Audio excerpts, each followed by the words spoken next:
una vez que yo he entendido, bueno, que cualquier persona puede tener cualquier orientación sexual, han ocurrido en mi vida cosas que me han hecho sorprenderme aún más. Por ejemplo, la vez que mi hijo salió del armario, precisamente en quinto de primaria, cuando yo me empecé a dar cuenta de que él estaba entrando en la adolescencia, precisamente me di cuenta porque él salió del armario.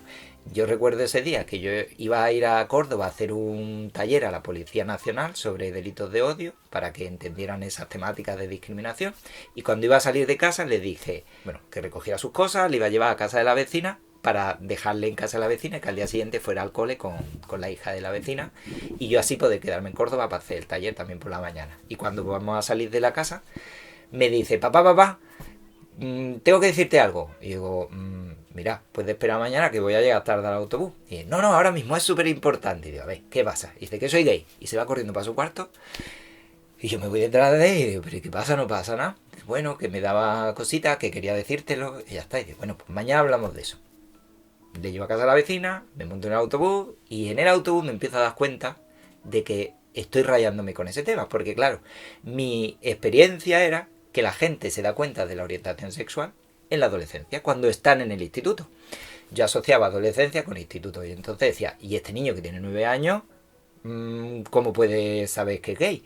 Entonces me empecé a rayar porque además yo todavía no me estaba dando cuenta de que mi hijo estaba entrando en la adolescencia, porque claro, cuando eres padre, cuando eres madre, tú vas viendo los cambios graduales y no te das cuenta de que la personita está cambiando. En cambio viene un tío y te dice, no vea cómo te ha crecido tu hijo. Sí, pero tú no te estás dando cuenta del cambio día a día. Entonces yo, por ejemplo, no me estaba dando cuenta de que ya le estaban saliendo los pelillos en el bigote.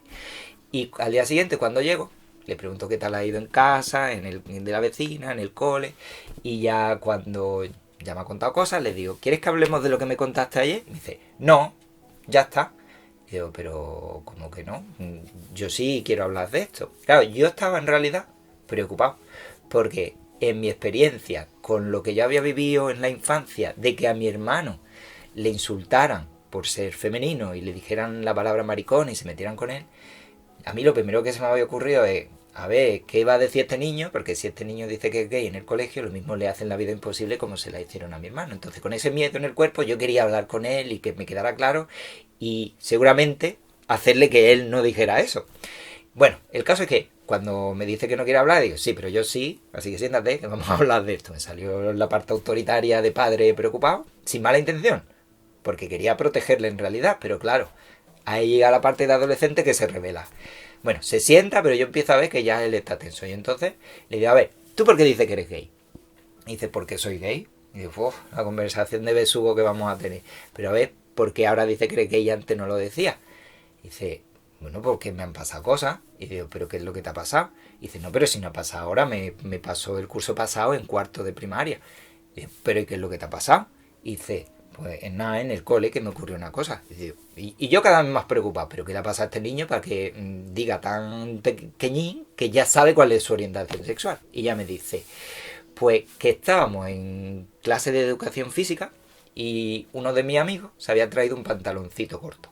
Hubo un momento que se le subió la manguita del pantalón de uno de los lados, se le salió un huevecillo y a mí se me subió la colita, dice. Y claro, en ese momento, bueno, yo me quedé mirando y dije, pero eso no quiere decir que sea gay. Y él me dijo, sí, papá, pero es que me ha pasado más veces. Y digo, ¿qué te ha pasado más veces? Y dice, pues me ha pasado más veces que viendo a algún niño, a algún chico, se me ha subido la coleta. Y digo, bueno, pero en realidad, si esto solo lleva pasando... No, le pregunté, ¿te ha pasado alguna vez con alguna chica? Dice, no. Y digo, bueno, pero como solo lleva pasando de varios meses, puede ser que por ahora solo te haya pasado con chicos porque son los chicos que te han atraído, y puede ser que dentro de un mes o un año o lo que sea, pues también te pase con alguna chica, y entonces no hace falta que te pongas la etiqueta de gay, porque en realidad eres bi, que es mucho más probable en la población. Y entonces veo que me mira con odio, y fue la primera vez que yo vi a mi hijo mirarme con cara de odio, y me dice, mira papá, tú vas dando charlas por ahí diciendo que uno puede ser lo que uno quiera y a mí no me va a dejar ser gay. Se fue para su cuarto y esta vez pegó un portazo.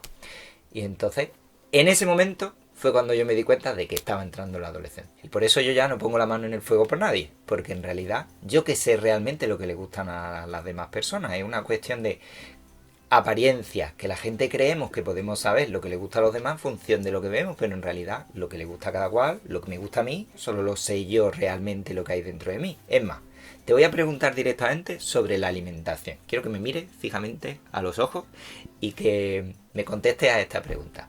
¿Tú te atreverías a decir si yo prefiero las lentejas o los macarrones?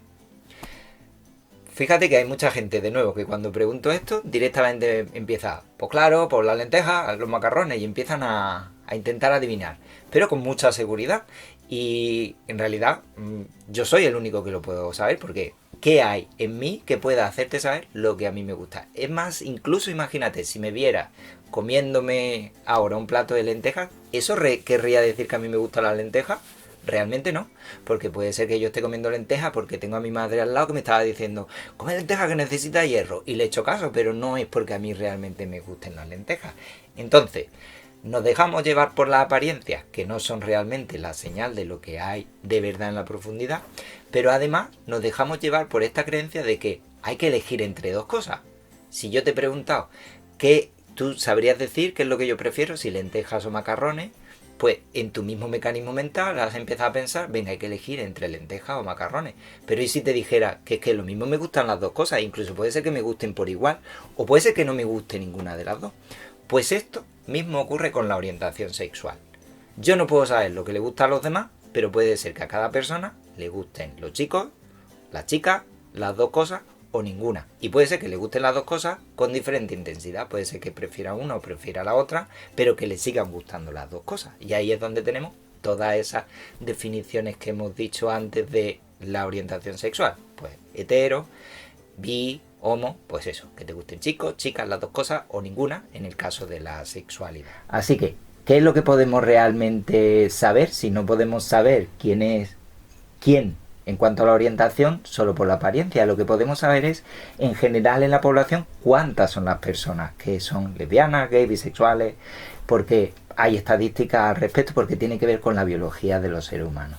Según las estadísticas, el 10% de la población es homosexual. Eso quiere decir que una de cada 10 lo sería gay o lesbiana. Si pensamos en un centro educativo, en una clase de 30 estudiantes, ¿cuántos gays y lesbianas tendría que haber? Pues el 10% de 30 son 3. Pues lo mismo un gay y 2 lesbianas, o lo mismo hay un gay y una lesbiana, y bueno, lo mismo hay alguien bisexual, que como hemos visto antes, pues puede tener esa parte de atracción por personas del mismo sexo. Ahora, las estadísticas funcionan en grupos de poblaciones muy grandes, entonces puede ser que en una clase no haya ningún gay y lesbiana, pero que en la clase al lado haya 6. La cuestión está en que si en un instituto, por ejemplo, hay 1000 estudiantes, entonces ahí debería haber en torno a 100 gays y lesbianas. Si en una clase de 30 estudiantes nadie lo dice, será porque todavía tienen miedo a comentar esas temáticas. De hecho, yo pregunto en los institutos, cuando doy esta charla, en un salón de actos, por ejemplo, con 100 personas, pregunto, a ver, ¿quién de las chicas se identifica abiertamente y quiere compartirlo como bisexual? Y de 100 personas, levantan la mano en torno a 10 chicas. Si pregunto a continuación, ¿quién de las chicas se identifica abiertamente como lesbiana? Pues levanta la mano 2 o 3. Si pregunto sobre los chicos, ¿quién de los chicos se identifica como bisexual? Pues lo mismo levantan la mano, también 2 o 3. Y si pregunto sobre los chicos, ¿quién se identifica como gay? Lo mismo te levanta la mano, 1 o 2. Fijaos que hay muchas más chicas que se atreven ya a decir lo que sienten que chicos, porque todavía vivimos en una sociedad muy machista donde a los chicos parece que se nos dice que no somos libres para sentir lo que sentimos y para expresarlo. Pero es más, si también nos fijamos, es que el porcentaje de personas que dicen que son homosexuales, tanto gays como lesbianas, no llega al 10%. Claro, porque en esa edad, por lo mismo tienes miedo a contárselo a la gente en público, no haya que tu familia se entere, o porque lo mismo es que todavía, pues tú no te atrevas a decirlo, no haya que te rechacen tus amigos. Pero bueno, ¿qué es lo peor que podría pasar si alguien dijera que es gay, lesbiana o bi en un instituto? ¿Que alguien te va a rechazar? ¿Que alguien te va a insultar? ¿Que alguien va a dejar de hablarte? Sí, seguro que eso ya te ha pasado en la vida por montones de motivos, porque es que la gente hace esas cosas con cualquier excusa. Por cualquier cuestión se discrimina a otras personas y hay momentos en que dejamos de hablar con otras personas. Así que es simplemente un argumento que no refleja que en realidad la orientación sexual es exactamente como cualquier otro tema. Ahora, sigamos con los porcentajes. 10% homosexualidad, vayamos con la bisexualidad. Si el porcentaje de bisexualidad es mayor según las estadísticas, de hecho es el 40%, aquí hay gente que se sorprende, sobre todo la gente que es más antigua, porque no ha visto mucha visibilidad de la bisexualidad en la sociedad. Hoy en día ya la gente más jovencita no se sorprende tanto, porque de hecho tienen ya muchos amigos o amigas que han salido del armario como bisexual, y porque también en los medios de comunicación salió mucha gente. Por ejemplo, la alcaldesa de Barcelona, Ada Colau, dijo que era bisexual. Luisma, el Paco León, este actor de Aida, también dijo que era bisexual. O por ejemplo Ricky Martin, que antes había dicho que era gay, luego reconoció que era bisexual. O por ejemplo Angelina Jolie también dijo que era bisexual. Empieza a haber mucha gente que lo dice. También sabemos en la historia que había grandes personajes en la historia que vivían con normalidad su bisexualidad, como Alejandro Magno, como Calígula, montones de personas. Pues eso nos da la señal de que efectivamente la bisexualidad es algo muy presente en nuestra especie, en lo humano. Lo que pasa es que aún nos sorprendemos cuando vimos eso del 40%. ¿Qué estamos diciendo con el 40% de personas bisexuales en la población? Lo que estamos diciendo es que hay como una gradación de bisexualidad. La bisexualidad engloba desde personas que sienten mucha atracción por personas de su mismo sexo y poca por las del otro sexo, pero también atracción, hasta las personas que en el otro lado del espectro sienten mucha atracción por personas del otro sexo y poca por personas de su mismo sexo. Y en el medio, por las personas que tienen más o menos la misma atracción por personas de ambos sexos. Todas esas variaciones de bisexualidad son las que llegan a alcanzar el 40% de la población. El 10% homosexual, por tanto, y entonces, ¿qué queda para la heterosexualidad? Pues el otro 50%. Por tanto, si el 50% es hetero y el otro 50% es LGB, es decir, todas esas diversidades que no son heterosexualidad, lo que yo suelo preguntar en las clases cuando llegamos a este punto y lo que suelo pedir es: mira a la gente que tienes a derecha y a izquierda. 50%, 50%, 50-50, tienen que estar aquí. Pero ahora, lo importante, si tú piensas, por ejemplo, en la gente que hay en tu casa, en tu familia, también pasa lo mismo. Debería haber esas 50% de personas que solo sientan atracción por personas del otro sexo y el otro 50% que pueden ser gay, lesbiana, bi. Si te fijas en esto, lo importante no es quiénes son los demás o cuál es su orientación, sino cuál es la tuya. Tú sabes lo que sientes, te permites sentir lo que sientes, es más, te atreves a contarlo, y ahí está la clave, en que cada persona nos sintamos con la libertad suficiente como para ser honesta conmigo misma y decir realmente lo que quiero, lo que siento y expresarlo en el mundo. Por eso es fundamental la visibilidad, es decir, que las personas nos atrevamos a decir lo que sentimos, porque, por ejemplo, si una profe se atreve a decir en su centro educativo que gay o lesbiana o bi, estará ayudando a que los chicos y las chicas vean con más normalidad ese porcentaje real que hay en la población, y entonces ellos mismos se atrevan a comentarlo porque están viendo que hay muchas personas en el entorno que lo viven con naturalidad. Vamos a la cuarta pregunta. ¿Piensas contárselo a tus padres, a tus madres, que eres heterosexual? Fijaos, ¿por qué hacemos esta pregunta? Porque hay muchas personas que, si le damos la vuelta y llegado hasta este punto, seguro que tú ya te has dado cuenta de que nuestra intención es que te pongas en el lugar de lo que sienten las personas LGBT cuando se les hacen estas preguntas sobre la homosexualidad, sobre la bisexualidad, incluso sobre la transexualidad, para que sientas eso de: me están haciendo sentir raro, me están haciendo preguntas que hacen que parezca que lo mío es lo extraño, que hay que cambiarlo o revisarlo. Hasta este punto, lo habitual es que la gente, cuando dice que es homosexual o bisexual, hay alguien que le dice: ¿y se lo has contado a tu familia? Y mucha gente en ese lugar nos dice: pero ¿y qué necesidad hay de que lo cuente? Y aquí lo que decimos desde Arcoíris es que es muy importante que sintamos también la libertad de compartir con nuestras familias, porque si yo a mi familia le cuento todas las cosas que son importantes para mí, ¿por qué esto no se lo estoy contando? Claro, una persona heterosexual dirá: es que yo no le cuento si soy heterosexual. Bueno, no es que no se lo cuente, es que no le dices con esa palabra heterosexual que eres heterosexual, pero se lo dices de otra manera, porque si eres un chico y le presentas a tu novia, le estás diciendo que te gustan las chicas, o al menos ese es el mensaje que recibes, porque lo mismo en realidad eres bisexual y también te gustan los chicos, pero esa parte no se la estás diciendo. ¿Por qué es importante el hablar con las familias de esto? Porque nos da la sensación de seguridad. Esa es la sensación que tenemos que tener en la familia, la sensación de que podemos ser nosotros mismos y de que hay alguien que nos protege. Y ahí es importante que tú reflexiones sobre tu propia familia.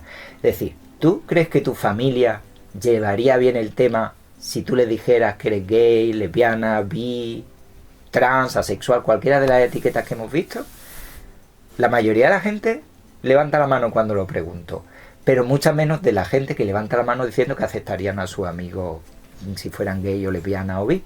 ¿Por qué ocurre que hay menos gente confiando en sus familias? Pues porque las familias son del siglo pasado. Porque es que las familias, las personas que hemos formado familias en este siglo, que crecimos en el siglo pasado, crecimos en una sociedad donde la homosexualidad, la bisexualidad, toda la diversidad sexual, incluso la transexualidad, se castigaba con la cárcel. Te podían meter en la cárcel por decir que eras cualquiera de estas cosas, o por tener pareja del mismo sexo, o por vestirte con ropa del sexo que la policía no estimaba que era del tuyo. Podían meterte en la cárcel, pero es más, es que el siglo pasado también podían llegar a decirte que eras un enfermo mental, porque la homosexualidad y toda la diversidad sexual se incluía en la lista de enfermedades mentales hasta el año 90. Entonces, si te das cuenta, si nos decían que era algo malo porque nos metían en la cárcel, si además nos decían que era algo chungo porque era una enfermedad, que entonces, bueno, se podría haber curado. La cuestión está en que no es algo que haya que curar, que es como si alguien tiene los ojos verdes. Pues llegaba el tercer punto, que era clave, que es que nos decían que era algo hasta antinatural. Y la cuestión está en que hoy en día sabemos que es completamente natural, porque hay montones de especies animales donde también se da. Hay especies de pájaros, por ejemplo, que eligen su pareja de por vida, y un porcentaje de esas especies, como por ejemplo en los albatros, dentro de esa especie un porcentaje de las parejas eligen parejas del mismo sexo, y son dos hembras que viven toda la vida juntas, y también hay parejas de machos y por supuesto parejas de macho y hembra. Entonces, es muy importante que seamos capaces de hablar con otras personas de las cosas que son importantes, como quién me gusta o qué personas me atraen, porque si no, si mantenemos los secretos, si guardamos secretos, eso implica una carga emocional que luego nos hace sentir infelices. A mí, por ejemplo, te he hablado antes de mi hermano, cuando éramos pequeños, cómo le insultaban. De hecho, cuando yo llegué al instituto, 3 años después que él, yo vi en la segunda semana de clase cómo a mi hermano le pegaban una paliza a la vez que le insultaban con todas estas palabras, con maricón. A mí aquello me afectó un montón, y de hecho yo recuerdo cómo me prometí a mí mismo aquel día que nunca le iba a decir a nadie que yo era gay. Y yo ya sabía que era gay porque en el año anterior, en el último año del cole, me había gustado un niño de mi clase, pero nunca se lo había contado a nadie, porque precisamente veía las cosas que le hacían a mi hermano diciéndole esas palabras durante mi infancia y la suya. ¿A quién crees que fue la primera persona a quien se lo conté? Pues no fue a mi hermano, y no fue a mi madre, fue precisamente a mi novia, a la chica con la que salía en aquel momento. ¿Por qué? ¿Por qué me había hecho yo una novia? Porque quería aparentar, porque tenía miedo a que los demás pensaran que yo era gay y entonces me hicieran las cosas que había visto durante años que le habían hecho a mi hermano, incluso aquella paliza que vi cuando llegué al instituto. Así que es muy importante que nos quitemos el miedo. No hace falta tener miedo, porque si vivimos con miedo, hacemos cosas que realmente no queremos y nos echamos una novia cuando realmente no queremos estar con esa persona, aunque sea una amiga. Entonces, ¿crees que eso sigue pasando en los institutos? ¿Que hay gente que se echa novia cuando en realidad lo que le gusta son los chicos, o que se echa novio cuando en realidad le gustan las chicas? Pues pasará, seguirá pasando, mientras que la gente siga viviendo con miedo. Bueno, pues ahora que hemos visto cómo para las generaciones que nacieron en el siglo pasado es diferente porque tenían informaciones diferentes, vamos ahora a revisar la información que tenemos hoy en día, para que podamos claramente distinguir los 4 elementos que tienen que ver con el sexo en los humanos, con la sexualidad. Y vamos a hablar, por tanto, de la corporalidad y la genitalidad, uno de los elementos. Vamos a hablar también de la identidad sexogenérica, vamos a hablar de la orientación afectivo-sexual y vamos a hablar de la expresión de género. Empecemos por la genitalidad y la corporalidad. Nos habían contado el siglo pasado y antes que solo hay 2 opciones cuando nace un bebé, en función de los genitales con los que nace. Es decir, pues si nacía con pene decíamos que era niño, si nacía con vagina, vulva, decíamos que era niño. Pues bien, hasta eso que nos habían dicho ocultaba otra realidad, y es que hay muchas personas que nacen con órganos intermedios.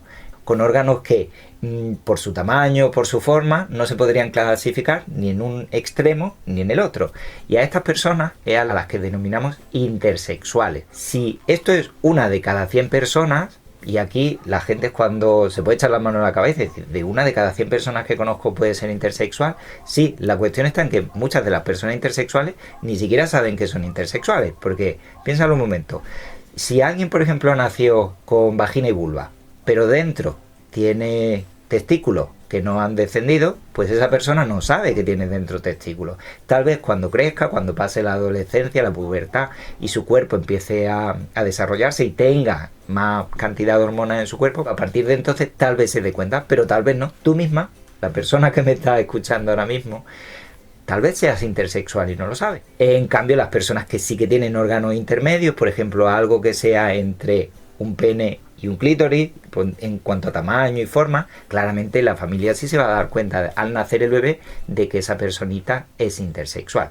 De hecho, antiguamente cuando nacía una persona intersexual, el médico, y digo el médico porque a las mujeres no se les permitía estudiar en la universidad ni hacer profesiones como la de medicina, pues el médico le decía al padre, porque el padre era el que se suponía que tenía que decidir, ¿tú qué querías? ¿Una niña? Y si decía una niña, le cortaban lo que sobraba. La cuestión está en que cuando esa personita crecía, esa persona intersexual, y llegaba como al segundo nivel, a ese nivel en cuanto a la edad en que nuestro cerebro ya tiene más o menos claro y nos deja más o menos claro cuál es nuestra identidad sexogenérica, cuando ya sabemos, lo vemos, lo sentimos, si nos sentimos niño o niña, bueno, pues al llegar a esa edad, había veces que esa persona intersexual coincidía que lo que sentía como identidad era lo mismo en cuanto a lo que la sociedad esperaba por los genitales que le habían dejado, pero había veces que esa persona se sentía, su identidad era el sexo diferente al que la sociedad asociaba con los genitales que le habían dejado. Por tanto, habían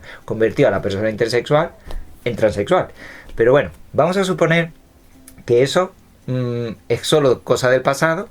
¿Qué crees tú que se hace hoy en día cuando nace una persona intersexual? ¿Crees que se le opera directamente al bebé? Porque claro, si hoy tenemos claro que esto corresponde a la diversidad biológica humana, es decir, que ser intersexual no es una enfermedad, es simplemente la comprensión de que todo en la naturaleza prácticamente es como un continuo desde un extremo hasta el otro, y por tanto es normal que haya personas que tengan cosas entre medias. Pues efectivamente hoy en día ya no se debería operar a los bebés, se debería esperar a que las personas crezcan, porque de hecho si le operamos sus genitales cuando nacen al poco tiempo, cuando todavía no tienen poder de decisión ni de opinión, lo que estamos haciendo es vulnerar sus derechos humanos básicos, porque es algo parecido a la ablación, a cuando a las niñas en algunos lugares del mundo, y por motivos de tradición y de historia, se les quitaba el clítoris o se les estropeaba con unos cortes, es lo que se llamaba eso, la ablación. Eso claramente vulneraba sus derechos porque cuando crecían ellas ya no podían sentir el mismo placer con esos genitales porque estaban, estropeados por las operaciones que se les habían hecho por esos cortes. Pues si a una persona intersexual se le opera, le estamos haciendo lo mismo, le estamos privando de que después esos genitales funcionen de la manera que biológicamente iban a funcionar, aunque sean diferentes de lo habitual en la mayoría de las personas. Pues bien, si hemos dicho que es una de cada 100 personas, lo que te pregunto es, ¿tú conoces a alguna persona intersexual? Es probable que me diga no. Pues yo te diría que sí, porque si es una de cada 100 personas, seguro que la conoces, porque conoces muchas más de 100 personas, lo único es que tal vez no sabes quién es. Y ahí es donde está la cuestión. Vamos ahora con la identidad sexogenérica. Como comentaba en el punto anterior, cuando las personas llegamos a los 3, 4, 5 añillos es cuando ya tenemos claro en nuestro interior, en nuestra mente, cuál es nuestra identidad. Si nos sentimos niños, niñas, a veces incluso si nos sentimos de los dos sexos o de ninguno de los dos. Porque aunque nos pueda sorprender a las personas que nos hemos criado el siglo pasado, pues hoy en día sabemos que hay montones de variaciones también en cuanto a la identidad sexogenérica. La cuestión está en que ¿cómo nos damos cuenta de que esa es la edad en la que las personitas empiezan a identificarse, empezamos a identificarnos con uno de los géneros? Porque esa es la edad en la que vemos cómo empezamos a copiar las cosas que hacen las personas que se identifican en el entorno como grupos con ese sexo o género con el que nos identificamos. Pues bien, a partir de ahí, como decíamos al principio de este taller, Si la persona nació con pene, bueno, pues lo habitual es que se sienta chico. Mayoritariamente eso es lo que va a pasar. Si ha nacido con vagina pues, y con vulva, se sentirá chica y por tanto es pues, una chica que tiene vagina. Pero lo que ocurre una de cada 1000 veces, y digo pero porque es como lo que no nos esperamos, porque ocurre poco, solo una de cada 1000 veces, es que una persona que ha nacido con pene, cuando llega a los 4 o 5 añillos, su cerebro le dice que es una niña, por tanto es una niña que ha nacido con pene. Y si ha nacido con vagina, pues en uno de cada 1000 casos ocurrirá que cuando llega a los 4 o 5 años se siente niño, es un niño que ha nacido con vagina. Como profes o como familia es súper importante ver qué tenemos que hacer cuando tenemos delante una personita que nos empieza a decir que, bueno, que se siente del otro sexo, no del que esperábamos por el nombre que nos han dicho o por los genitales que tiene. Y ahí hoy en día tenemos claro que en Andalucía tenemos que respetar la ley. La ley dice, porque hay un protocolo específico en educación y también en el sistema sanitario, que tenemos que respetar la identidad sexogenérica de las personas. Y por tanto, si una personita, aunque sea menor de edad, me dice que quiere que le llame con un nombre que es del otro sexo y no del que yo creía que era la persona, y me pide por tanto que le hable con pronombres del otro género, pues yo debo hacerlo porque la ley me lo pide y también deberé cambiar la acta, la ficha, para que quede claro y todo el mundo respete esa identidad. Así que es algo que el profesorado tenemos que tener claro y por tanto el alumnado también tiene que saber que es su derecho. Así que si tú eres una persona transexual, puedes saber que puedes hablar con la persona que lleva, que es responsable del plan de igualdad en tu centro, y pedirle que active el protocolo de identidad de género para que en el centro se respete tu identidad, se sensibilice al resto de las personas para que sepan entender qué es esto de ser transgénero o transexual, y por último, bueno, pues que se viva con más normalidad en el centro la diversidad de identidades sexogenéricas. Vayamos con la orientación afectivo-sexual. De hecho, durante todo el taller hemos estado hablando de las diferentes orientaciones. Simplemente te propongo hacer un repaso para ver si tienes los conceptos claros y ha servido para algo lo que hemos hecho hasta ahora. Si una persona siente atracción por personas del otro sexo o de sexo diferente al suyo, ¿cuál es la palabra que utilizamos? Heterosexual. Si la persona siente atracción por personas de su mismo sexo, ¿cuál es la palabra que utilizamos entonces? Efectivamente, homosexual. Ahora, si hablamos específicamente de un hombre o de un chico que siente atracción por otros chicos o por otro hombre, entonces estaremos hablando de gays, que es también homosexual, y si estamos hablando de chicas que sienten atracción por chicas, estaremos hablando de lesbianas, que también se usa la palabra homosexual. Y ahora, si una persona siente atracción por ambos sexos, tanto por chicos como por chicas, ¿qué diremos? Pues que la persona tiene una orientación afectivo-sexual bisexual. Y ahora, bueno, por concretar algunos conceptos más que en los institutos hay mucha gente que maneja hoy en día, la palabra pansexual, que es algo similar a la bisexualidad, simplemente etimológicamente lo que quiere decir pan es que es la totalidad, como el continente Pangea. Pues es pansexualidad, quiere decir que puedo sentir atracción por la totalidad de personas y por tanto no estoy viendo la vida como dividida en sexo ni en género, simplemente puedo sentir atracción por cualquier persona. Hay otras orientaciones afectivo-sexuales, como puede ser la demisexualidad, como puede ser la grisexualidad, hay montones. Si buscas en la Wikipedia encontrarás montones de orientaciones afectivo-sexuales y lo último que nos quedaría es la asexualidad y que decíamos que es el 1%. Pues hasta aquí las orientaciones afectivo-sexuales. Terminamos la revisión de los conceptos con la expresión de género. La expresión de género es, de todos los conceptos que hemos visto, la única que es claramente y completamente cultural, porque la expresión de género que tengo va a ser definida como femenina, masculina o andrógina, es decir, que esté entre medias, dependiendo del momento y del lugar, es decir, de la cultura. Vayamos con un ejemplo. Si yo me pongo una falda en España, hoy en día la gente la considera como algo femenino. Pero en cambio, si me pongo una falda en Escocia, la gente no lo consideraría como femenino, porque allí hay hombres que se ponen el kilt, que por tanto, que es parecido a la falda, y por tanto sería como una expresión de género andrógina, porque se lo pueden poner tanto los hombres como las mujeres, ese tipo de prenda. Vamos con otro ejemplo, el fútbol. El fútbol aquí, pero hace 40 años, era algo de expresión masculina. No se permitía que las mujeres jugaran al fútbol y los hombres lo hacían teniendo la sensación de que era algo de hombre. Eso no es ya una expresión de género masculina, ahora es andrógina en España. En cambio, en Estados Unidos, el fútbol, que para nosotros antes era una expresión de género masculina, allí el fútbol que llaman soccer es una expresión de género femenina. Prácticamente son mujeres las que juegan allí a ese fútbol, porque los hombres allí juegan al otro fútbol, que llamamos fútbol americano. Pues bien, lo importante de todos estos conceptos que hemos visto, los 4, es que cada persona puede tener diferentes realidades en cada uno de los conceptos. Y el engaño que teníamos en la historia reciente es que nos habían hecho creer que todas las caras, estos 4 conceptos en cada persona, iban a ser siempre del mismo color. Pues tenemos clarísimo que eso no tiene por qué ser así. Si alguien nace con pene, puede tener cualquier identidad de género, puede tener cualquier expresión de género y puede tener cualquier orientación afectivo-sexual. Y lo que vemos normalmente es básicamente la expresión de género, así que cuando veas a una persona no te dejes engañar por su expresión de género, porque su expresión de género no va a determinar ninguna de sus otras realidades, es decir, cómo se exprese no va a determinar ni su genitalidad, es decir, qué genitales tiene, no va a determinar ni cuál es su identidad, es decir, cómo se siente, si se siente chico, chica, es decir, su identidad, lo que es profundamente en su identidad, y tampoco va a determinar cuál es su orientación afectivo-sexual. No vas a poder saber a partir de cómo se expresa si le gustan los chicos, las chicas, las dos cosas o ninguna. Bueno, pues llegado a este punto, ahora te toca a ti. Lo que vamos a hacer, después de haberte explicado todos estos conceptos, de haberte facilitado que sientas pues estas emociones de cuando ves que algo te parece raro, cuando algo no lo entiendes, después de haber tenido esos momentos, te vamos a proponer que pongas tu granito de arena para que las cosas cambien. Así que te voy a pedir que hagas 3 cosas. Estos son los deberes. El primero, te voy a proponer que a partir de ahora revises la cantidad de insultos, cotilleos, críticas que utilizas en tu día a día.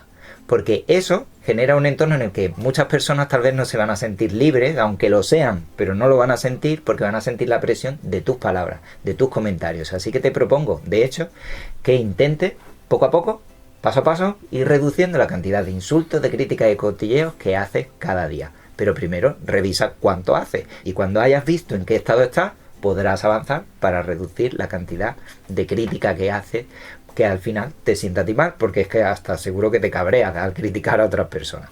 Segundo, la segunda cosa que te proponemos es que seas consciente de que la diversidad está completamente a tu alrededor y, como habíamos visto antes, cualquier persona de la que te rodea puede que sea LGBTI o cualquiera otra de las diversidades que hay en la vida. Lo mismo hay alguien que tiene una discapacidad y tú no lo sabes porque no te lo ha comentado. Lo mismo hay alguien que tiene un familiar que es gitano y tú no lo sabes. Es decir, puede haber montones de situaciones en tu entorno de diversidad que tal vez tú no has tenido en cuenta hasta ahora. Así que te ponemos que te pongas las gafas de la diversidad y que tengas en cuenta que cualquier persona de tu entorno puede tener cosas que tú no te esperas. Es más, puede ser que tú mismo tengas cosas que tú todavía no sabes, que es lo más probable, porque eso es lo maravilloso de la vida, que vamos descubriendo con el tiempo cosas nuestras que antes no sabíamos.